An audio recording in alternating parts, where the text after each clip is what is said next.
انہوں نے کہا کہ حکومت اور میڈیا میں ذمہ دار عہدوں پر بیٹھے لوگ بھی ایسے الفاظ استعمال کرتے ہیں، نہ انہیں شرم آتی ہے اور نہ ہی پورے کمیونٹی کو نقصان پہنچانے کی پرواہ ہے۔ خبر رساں NCANI سے گفتگو میں انہوں نے کہا کہ مرکز اور ریاستی حکومتوں نے جہاد کی اصطلاح کو منفی تاثر دیتے ہوئے کردار ادا کیا ہے، حالانکہ جہاد کا اصل مطلب برائی کے خلاف جدوجہد اور نیکی ہے۔ سپریم کورٹ نے ایک اہم فیصلہ سناتے ہوئے کہا کہ مسلم طلاق یافتہ خاتون کو پورا حق حاصل ہے کہ وہ شادی کے وقت اپنے ساتھ لائے گئے سامان کو واپس لے سکے۔ عدالت کے فیصلے کے مطابق ایک عورت قانونی طور پر شادی کے وقت اس کے والدین کی طرف سے دی گئی نقدی، سونا اور اس کے شوہر کو دی گئی دیگر اشیاء پر دوبارہ دعویٰ کرنے کی حقدار ہے۔ عدالت نے واضح طور پر کہا کہ ایسی چیزیں عورت کی ملکیت سمجھی جائیں اور شادی ختم ہونے پر اسے واپس کر دی جائے۔ مرکزی حکومت نے پرائیویسی اور نگرانی کے بڑھتے خدشات کے درمیان سنچار ساتھی ایپ کو نئے اسمارٹ فونز میں پری انسٹال کا اپنا فیصلہ واپس لے لیا ہے۔ ٹیلی کام کے وزیر جیوترادتیہ سندھیا نے لوک سبھا میں واضح کیا کہ نگرانی نہ تو ممکن ہے اور نہ ہی کبھی ممکن ہوگی۔ ان کے بیان کے بعد وزارت نے پہلے سے انسٹالیشن کا فیصلہ واپس لے لیا ہے۔ حکومت کا کہنا ہے کہ سنچار ساتھی ایپ کا بنیادی مقصد شہریوں کی سائبر سیکیورٹی کو یقینی بنانا ہے۔ یہ ایپ صارفین کو سائبر خطرات اور دھوکہ دہی کی رپورٹ کرنے کی اجازت دیتی ہے، جس سے شہریوں کو فراڈ سے بچانے میں مدد ملتی ہے۔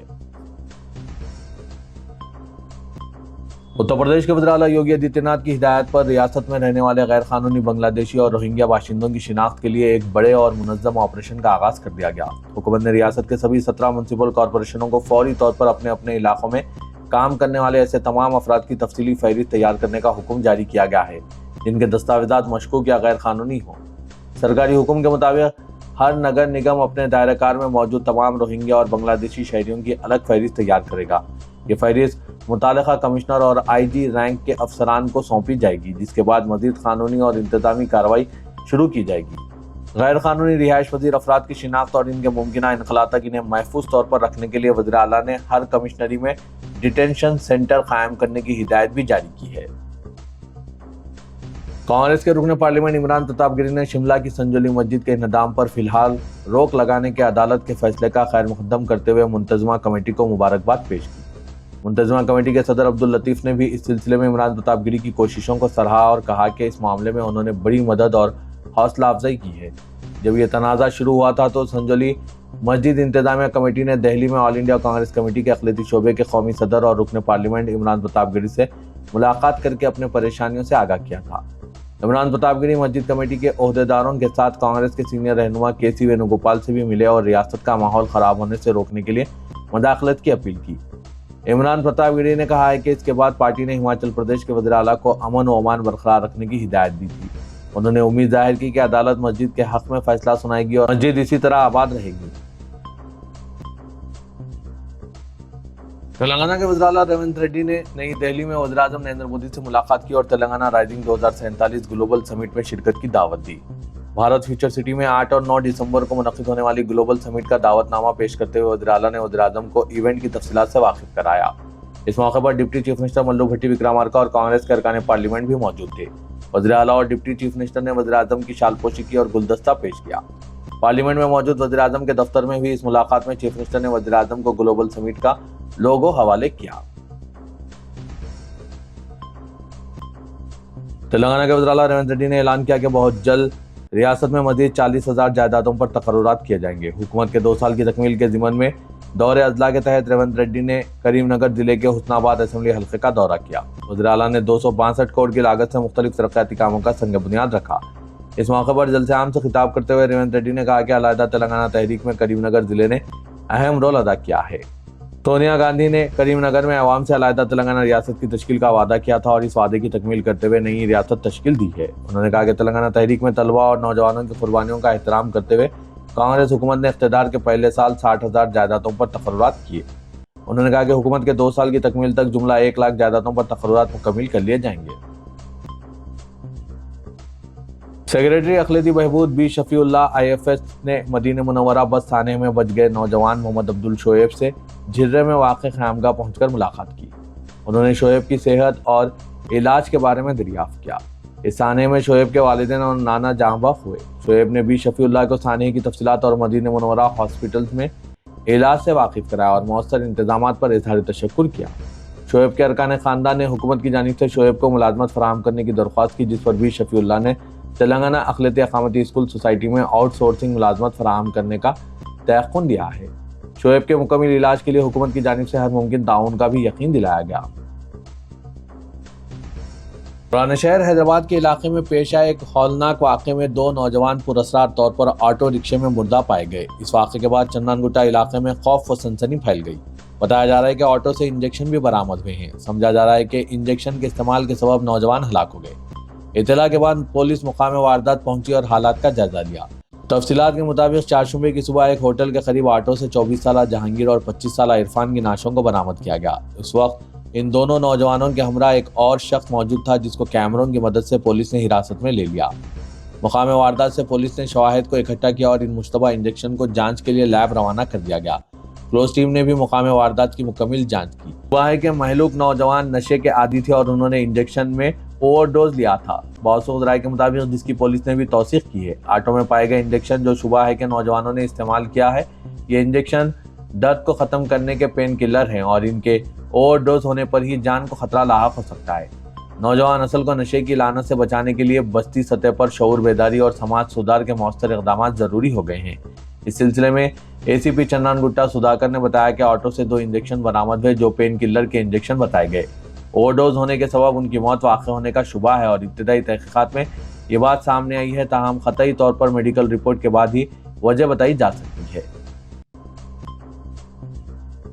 شہر حیدرآباد کے ملک پیٹ پولیس اسٹیشن کے حدود میں کل رات دیر گئے بے قابو ٹپر لاری میٹرو پلر کے ڈیوائیڈر پر چڑھ کر دوسری سمت آ گئی اور اس نے ایک ٹرک اور بس کو ٹکر دے دی۔ یہ حادثہ رات 1 بجے قریب ٹی وی ٹاور ترملا ہلز کے پاس اس وقت پیش آیا جب ٹپر لاری ملک پیٹ سے دلسکھ نگر کی سمت جا رہی تھی۔ بتایا گیا کہ ٹپر لاری کے بریک فیل ہو گئے جس کے نتیجے میں ڈرائیور نے گاڑی پر کنٹرول کھو دیا اور بے قابو ٹپر لاری ڈیوائیڈر سے ٹکرا گئی اور اس کا آدھے سے زیادہ حصہ سڑک کی دوسری جانب آ گیا۔ بے قابو ٹپر نے سڑک کی دوسری جانب گزر رہے ایک بس اور لاری کو بھی ٹکر دے دی۔ خوش قسمتی سے اس حادثے میں کسی بھی طرح کا جانی نقصان نہیں ہوا ہے، تاہم حادثے کے بعد اس روٹ پر ٹریفک جام ہو گیا۔ پولیس نے وہاں پہنچ کر حادثے کا شکار ٹپر لاری اور بس کو ہٹا دیا اور ٹریفک کے نظام کو بحال کیا۔ راجیو گاندھی انٹرنیشنل ایئرپورٹ حیدرآباد پر طیاروں کی آمد و رفت کا نظام متاثر ہوا ہے جس کی بڑی وجہ خراب موسم اور فضائی کمپنیوں کے اندرونی مسائل ہیں۔ حیدرآباد میں نامناسب روشنی کے باعث 2 بین الاقوامی پروازوں کا رخ موڑ دیا گیا۔ ریاض سے آنے والے طیارے کو ممبئی کی طرف موڑ دیا گیا جبکہ پونے سے آنے والے طیارے کو بنگلورو روانہ کیا گیا۔ فضائی کمپنیوں کے اندرونی مسائل کی وجہ سے آج حیدرآباد سے روانہ ہونے والی کئی پروازیں تاخیر کا شکار ہوئی، جن میں حیدرآباد سے وائزاگ، ممبئی، کولکتہ، دہلی، بنگلورو اور گوا جانے والی انڈیگو کی پروازیں شامل ہیں۔ کئی پروازیں بھی منسوخ کی گئی ہے، ان میں حیدرآباد سے دہلی، مدورائی، بنگلورو، بھونیشور، گوا اور کولکتہ جانے والی پروازیں شامل ہیں۔ اسی طرح گوا، احمد آباد، چنئی، مدورائی، بنگلورو، دہلی اور بھونیشور سے حیدرآباد آنے والی انڈیگو کی پروازیں بھی منسوخ کر دی گئی۔ پرانے شہر حیدرآباد کے رین بازار علاقے میں آج رات ایک نوجوان کا بے دردی سے قتل کر دیا گیا جس کے ساتھ ہی علاقے میں سنسنی پھیل گئی۔ فوری طور پر موصولہ اطلاعات کے مطابق جنید بن محمد نامی نوجوان پر چہارشنبے کی رات تقریباً 10 بجے چھوٹا پل کے قریب خنجر سے حملہ کیا گیا جس کے نتیجے میں شدید طور پر زخمی ہو گئے تھے۔ انہیں علاج کے لیے خانگی اسپتال منتقل کیا گیا جہاں وہ زخموں سے جاں بحق نہ ہو سکے۔ قاتلانہ حملے کی اطلاع کے ساتھ ہی رکن اسمبلی یاقوت پورے نے زخمی کو کارپوریٹ ہاسپٹل منتقل کروایا۔ رکن اسمبلی یاقوت پورے نے بتایا کہ یہ نوجوان زخموں سے جاں بحق نہ ہو سکا۔ پولیس نے نعش کو پوسٹ مارٹم کے لیے عثمانیہ جنرل اسپتال منتقل کروایا۔ رکن اسمبلی نے پولیس سے کہا ہے کہ اس واقعے کی جامع تحقیقات کی جائے اور اس واقعے میں جو کوئی بھی ملوث ہو اس کے خلاف سخت سے سخت قانونی کارروائی کی جائے۔ رین بازار پولیس لمٹس میں ایسٹ چندرا نگر چھوٹا پول ایریا کو ہی بولتا just half an hour 40 minute starting ہوا بولو کہ ہماری انفارمیشن آئی تو امیڈیٹلی ہمارے نائٹ ڈیوٹی آفیسرس ہم لوگ اسپاٹ پہنچ گئے۔ انجرڈ پرسنس کو ہاسپٹل شفٹ کرے تو وہاں سے یشودا ہاسپٹل شفٹ کرے تو انہوں مر گیا بول کے بول رہے ہیں۔ تو آلریڈی اب ڈیڈ باڈی بھی یشودا ہاسپٹل سے عثمانیہ کو شفٹ کرے، اس کے بارے میں آلریڈی انسپکٹر رین بازار ان کا ٹیم اب وہیں چاہیے الانگ وتھ ڈیڈ باڈی اور ایک انجرڈ پرسنس تو ان لوگ اکیوزڈ ہے، 2 آدمی اس کو مل کے ان کو اسٹابنگ کرے بول کے بولے، 2 آدمی بھی از اوور کسٹڈی۔